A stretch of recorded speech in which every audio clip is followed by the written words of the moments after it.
कभी आपने ऐसा मैसेज देखा है जिसे पढ़कर आपको लगा हो कि अब आप सब खत्म हो चुका है। मेरे साथ भी कुछ ऐसा ही हुआ था। एक छोटा सा हाय और उसके जवाब ने मेरी पूरी जिंदगी बदल दी। रात के लगभग 11:45 बजे फोन हाथ में था, लेकिन दिल बहुत बेचैन था। मैंने स्क्रीन खोली। व्हाट्सएप पर उसका नाम अभी भी ऊपर ही पिंड था, रिया लास्ट सीन ऑनलाइन। दिल थोड़ा खुश हुआ। मैंने तुरंत टाइप किया, सो गए क्या? मैं स्क्रीन को ऐसे देख रहा था जैसे वो सिर्फ एक रिप्लाई नहीं, मेरी पूरी दुनिया वापस भेजने वाली हो।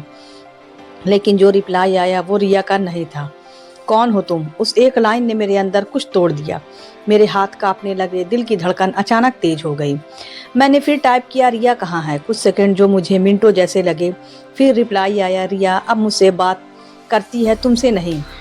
उस पल ऐसा लगा जैसे किसी ने मेरे सीने के अंदर से दिल निकाल कर जमीन पर फेंक दिया हो। कभी कभी एक अनजान नंबर नहीं, एक अनजान जवाब आपको पूरी तरह अजनबी बना देता है। मैंने खुद को संभालने की कोशिश की। गुस्सा, दर्द, डर सब एक साथ था। मैंने लिखा, तुम हो कौन? रिप्लाई आया, वही जिससे वो अब प्यार करती है। फोन मेरे हाथ से लगभग गिर गया। आप सोच रहे होंगे कि मैं इतना क्यों टूट गया, तो सुनिए, रिया सिर्फ मेरी गर्लफ्रेंड नहीं थी, वो मेरी आदत थी। मेरी हर सुबह, मेरी हर रात, मेरे हर छोटे बड़े पल में वो शामिल थी। हमारी मुलाकात कोई फिल्मी नहीं थी, न ही कोई लव एट फर्स्ट साइट। बस एक नॉर्मल सी शुरुआत थी। एक दिन अचानक इंस्टाग्राम पर उसका मैसेज आया, हाय आप वही हो ना जो फनी रील्स डालते हो? मैंने रिप्लाई किया, हाँ। और आप वही हो जो हर रील पर हंसती हो? उसने रिप्लाई किया, शायद। बस वहीं से शुरुआत हुई। धीरे धीरे हाय से हाउ आर यू और हाउ आर यू से तुमने खाना खाया तक आ गए। हम रात रात भर बातें करते, कभी फ्यूचर की, कभी पास्ट की, कभी बिना मतलब की बातें। रिया कहती थी, तुमसे बात करके सुकून मिलता है, और मैं हंसकर कहता, तो डेली सब्सक्रिप्शन ले लो। मेरा वो जवाब देती, लाइफ टाइम वाला चाहिए। और सच कहूँ, उस वक्त मुझे लगता था ये सच में लाइफ टाइम ही होगा। रिया बहुत छोटी छोटी बातों में खुश हो जाती थी। अगर मैं गुड मॉर्निंग के साथ एक हार्ट भेज दूँ तो उसका पूरा दिन अच्छा चला जाता था। अगर मैं लास्ट रिप्लाई कर दूं तो वो नाराज हो जाती। अब इम्पॉर्टेंट नहीं रही मैं, और मैं मानता, तू इम्पॉर्टेंट नहीं, तू तो सबसे इम्पॉर्टेंट है। वो मुस्कुरा देती। कुछ लोग हमारी जिंदगी में आते नहीं, धीरे धीरे बस जाते हैं, लेकिन हर कहानी में एक मोड़ आता है। हमारी कहानी में भी आया। धीरे धीरे रिया बदलने लगी। पहले जो 1 सेकंड में रिप्लाई करती थी, अब 10-15 मिनट लेने लगी। पहले जो खुद कॉल करती थी, अब कहती आज मूड नहीं है। पहले जो हर बात शेयर करती थी, अब कहती कुछ नहीं, बस ऐसे ही। शायद आप समझ सकते हो, जब कोई अचानक बदलता है ना, तो सबसे पहले दिमाग में यही आता है, क्या वो किसी और के साथ है? मैंने खुद को समझाया, नहीं रिया ऐसी नहीं है, लेकिन दिल बार बार वही सवाल पूछ रहा था। एक दिन मैंने उससे सीधा पूछ लिया, रिया सच बताओ, सब ठीक है ना? कुछ सेकंड चुप रही, फिर उसने कहा, हाँ बस थोड़ा बिजी हूँ। लेकिन उसकी आवाज़ वो पहले जैसी नहीं थी। और फिर आई वो रात 11:15 बजे जिसने सब कुछ बदल दिया। मैं अभी भी फ़ोन को घूर रहा था। उस अननोन लड़के का लास्ट मैसेज सामने था, वो अब मुझसे प्यार करती है। मैंने आखिरी बार लिखा, रिया से बात कराओ, लेकिन उसके बाद कोई रिप्लाई नहीं आया। मैं पूरी रात नहीं सोया। व्हाट्सएप खोलता, चैट पढ़ता, पुराने मैसेज स्क्रॉल करता, I love you, miss you, तुम मेरे होना। और मैं खुद से पूछता, अगर ये सब सच था तो आज ये क्या है? कभी कभी हम जिस इंसान पर सबसे ज़्यादा भरोसा करते हैं, वही हमें सबसे ज़्यादा कंफ्यूज कर देता है। सुबह होते ही मैंने उसे कॉल किया। दिल जोर जोर से धड़क रहा था, और फिर कॉल उठा लिया। आवाज़ रिया की नहीं थी। मैंने कहा ना, वो तुमसे बात नहीं करेगी। वही लड़का। उस पल मुझे लगा, या तो मैं सब खत्म कर दूं या सच्चाई जान लूं। मैंने गुस्से में कहा, फ़ोन रिया को दो। कुछ सेकंड की चुप्पी, और फिर एक बहुत धीमी आवाज़, हेलो रिया। लेकिन उसकी आवाज़ टूटी हुई थी, जैसे वो रो रही हो। मैंने पूछा, रिया ये सब क्या है? कुछ सेकंड कोई जवाब नहीं। फिर उसने कहा, तुम खुश रहना, और कॉल काट दी। उस एक लाइन ने मुझे अंदर से ख़त्म कर दिया। अब मेरे पास सिर्फ सवाल थे, वो लड़का कौन है? रिया क्यों बदल गई? और सबसे बड़ा सवाल, क्या उसने सच में मुझे छोड़ दिया? लेकिन अगले दिन मुझे जो सच्चाई पता चली, उसने मुझे पूरी तरह तोड़ दिया। क्या रिया ने सच में धोखा दिया, या वो मुझसे कुछ छुपा रही है? कभी कभी जो दिख रहा होता है वो सच नहीं होता, और जो सच होता है वो किसी को दिखाना नहीं चाहते। उस रात के बाद मेरी ज़िंदगी जैसे रुक गई थी। रिया की वो आखिरी लाइन, तुम खुश रहना, बार बार मेरे दिमाग में घूम रही थी। मैं समझ नहीं पा रहा था, अगर वो सच में किसी और के साथ है तो उसकी आवाज़ इतनी टूटी हुई क्यों थी? अगर वो मुझे छोड़ चुकी है तो वो रो क्यों रही थी? मैंने रात भर सोया नहीं। सुबह होते ही मैंने फैसला किया आज सच जान कर ही रहूँगा। मैंने उसे कॉल किया। दिल जोर जोर से धड़क रहा था, लेकिन इस बार कॉल किसी और ने नहीं उठाया। रिया ने खुद उठाया। हेलो। उसकी आवाज़ बहुत कमज़ोर थी, जैसे उसमें जान ही नहीं बची हो। मैंने बिना रुके पूछा, रिया ये सब क्या है? वो लड़का कौन है? कुछ सेकंड चुप हुई, फिर उसने कहा, तुम क्यों समझ नहीं रहे? अब सब खत्म हो चुका है। उसकी ये बात मेरे दिल में सीधे चुभ गई। क्यों खत्म हो चुका है? क्या कमी रह गई मुझ में? मैं लगभग चिल्ला रहा था। वो चुप रही, फिर धीरे से बोली, कभी तुम में नहीं वक्त में थी, कमी तुम में नहीं वक्त में थी और कॉल कट गई। कुछ जवाब इतने अधूरे होते हैं कि वो और ज्यादा सवाल खड़े कर देते हैं। अब मेरे पास दो रास्ते थे, सब कुछ मान लूं और आगे बढ़ जाऊं या सच्चाई तक पहुंचूं, और मैंने दूसरा रास्ता चुना। मैं सीधे रिया के घर पहुंचा। दिल में डर था, लेकिन उससे ज्यादा बेचैनी थी। मैंने डोरबेल बजाई। दरवाजा उसके भाई ने खोला। मुझे देखते ही वो थोड़ा रुक गया।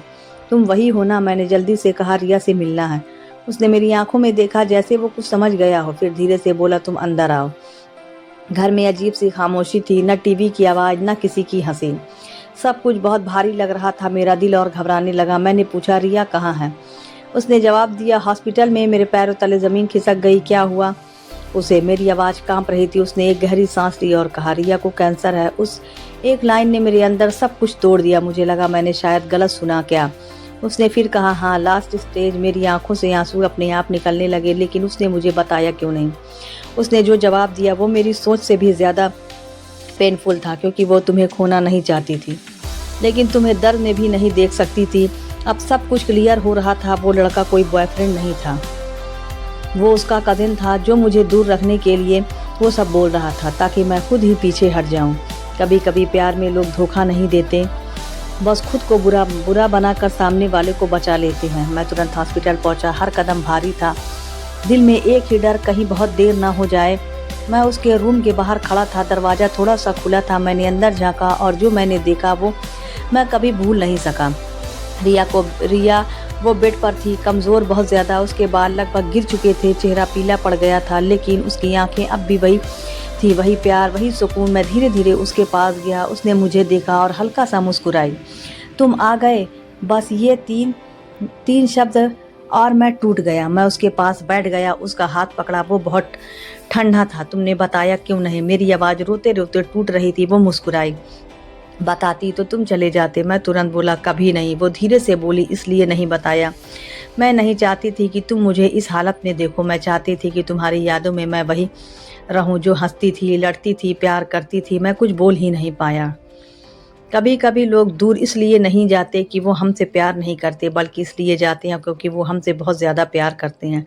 मैंने पूछा, तुम ठीक हो जाओगी ना? उसने मेरी आंखों में देखा और कुछ नहीं कहा, बस मुस्कुरा दी, और वही मुस्कान सब कुछ कह गई। डॉक्टर बाहर खड़े थे, उनकी बातें मैं सुन रहा था। टाइम बहुत कम है। मेरे हाथ कांपने लगे। मैंने रिया की तरफ देखा, वो मुझे ही देख रही थी, जैसे वो हर पल को याद कर लेना चाहती हो। उसने धीरे से कहा, अगर मैं ना रहूं तो मेरे मैसेज डिलीट मत करना। कभी अकेले महसूस करो तो उन्हें पढ़ लेना। मैं रो पड़ा। तुम कहीं नहीं जा रही, लेकिन इस बार मेरे अपने शब्द भी मुझे झूठे लग रहे थे। क्या रिया इस लड़ाई को जीत पाएगी, या उस लास्ट सीन हमेशा के लिए फ्रीज हो जाएगा? कुछ मैसेज रिप्लाई के लिए नहीं होते, बस आखिरी बार दिल छूने के लिए होते हैं। हॉस्पिटल के उस कमरे में सब कुछ धीरे धीरे खत्म हो रहा था। मशीन की बीप, धीमी धीमी सांसें, और बीच में हम दोनों। मैं उसके पास बैठा था, उसका हाथ मेरे हाथ में था, लेकिन इस बार वो पहले जैसी गरम नहीं था। मैं उसे देख रहा था और पहली बार मुझे डर नहीं लग रहा था। मुझे पता चल चुका था कि मैं उसे खोने वाला हूँ, लेकिन फिर भी दिल मान नहीं रहा था। रिया, तुम ठीक हो जाओगी ना? मैंने फिर वही सवाल पूछा, जिसका जवाब हम दोनों जानते थे। वो हल्का सा मुस्कुराई। तुम ना बहुत जिद्दी हो। मेरी आंखों से आंसू गिरने लगे। मैं मरने से नहीं डरती, उसने धीरे से कहा। मुझे बस इस बात से डर लगता है कि मेरे जाने के बाद तुम अकेले हो जाओगे। उसकी ये बात सीधे दिल में लगी। मैं अकेला नहीं हूँ, तुम हो ना? मैंने कहा। वो मुस्कुराई, लेकिन इस बार उसकी आंखों में आंसू थे। हमेशा नहीं रहूंगी। सबसे ज्यादा दर्द उस पल में होता है जब आपको पता होता है कि आप किसी को रोक नहीं सकते। उसने मेरा हाथ और कसकर पकड़ा। एक प्रॉमिस करोगे? मैंने तुरंत कहा, कुछ भी। मेरे जाने के बाद तुम अपनी जिंदगी रोकना मत, किसी और से प्यार करना। मैंने गुस्से में कहा, बस ये मत बोलो मैं किसी और से प्यार नहीं कर सकता। वो हल्का सा हंसी, तुम करोगे और करना भी चाहिए, क्योंकि सच्चा प्यार कभी किसी को बांधता नहीं। मैं तुम्हें छोड़कर नहीं जा रही, बस थोड़ा आगे जा रही हूँ जहाँ से मैं तुम्हें हमेशा देख सकूँ। अब मैं टूट चुका था। उस रात मैं वहीं रुका, वो सो रही थी शायद, या शायद सिर्फ आंखें बंद किए हुए थी। मैं उसके पुराने मैसेज पढ़ रहा था। तुम मुझे कभी छोड़ोगे तो नहीं, हमेशा साथ रहोगे ना, प्रॉमिस। और मैं हर मैसेज पर रो रहा था। रात के करीब 2 बजे मेरा फ़ोन वाइब्रेट हुआ। मैंने देखा रिया मैसेज आया था। मेरे हाथ कांपने लगे। मैंने तुरंत खोला। अब शायद मैं तुमसे बात ना कर पाऊँ। मेरी सांसें रुक गई, लेकिन मैंने एक चीज़ सेट कर दी है। जब भी तुम मुझे मैसेज करोगे, तुम्हें रिप्लाई मिल जाएगा। मैं समझ नहीं पाया क्या मतलब, लेकिन उसके बाद कोई जवाब नहीं आया। मैंने उसकी तरफ देखा, उसकी आंखें बंद थी। मशीन की आवाज़ धीरे-धीरे कम हो रही थी। डॉक्टर अंदर गए और कुछ मिनट बाद सब कुछ खामोश हो गया। उस रात मैंने उसे खो दिया, लेकिन कहानी यहाँ ख़त्म नहीं हुई। मैं अकेला था, बहुत ज़्यादा अकेला। मैंने हिम्मत करके उसे एक मैसेज किया, मिस यू, और रिप्लाई आया। मेरे हाथ कांप गए, मैं भी, मेरी आंखों से आंसू बहने लगे। मैं समझ गया उसने पहले ही ऑटो रिप्लाई सेट कर दिया था। अब जब भी मैं उसे मैसेज करता हूँ, खाना खाया, सो गए, याद आ रही है, हर बार रिप्लाई आता। लेकिन अब मुझे पता है वो रिप्लाई रिया नहीं दे रही। फिर भी मैं हर बार मुस्कुरा देता, क्योंकि उसने जाते जाते भी मुझे अकेला नहीं छोड़ा। कभी कभी लोग हमें छोड़ते नहीं, बस इतनी दूर चले जाते हैं जहाँ से वापस नहीं आ सकते। लेकिन अगर प्यार सच्चा हो तो उनका एक छोटा सा मैसेज भी हमारी पूरी ज़िंदगी संभाल सकता है।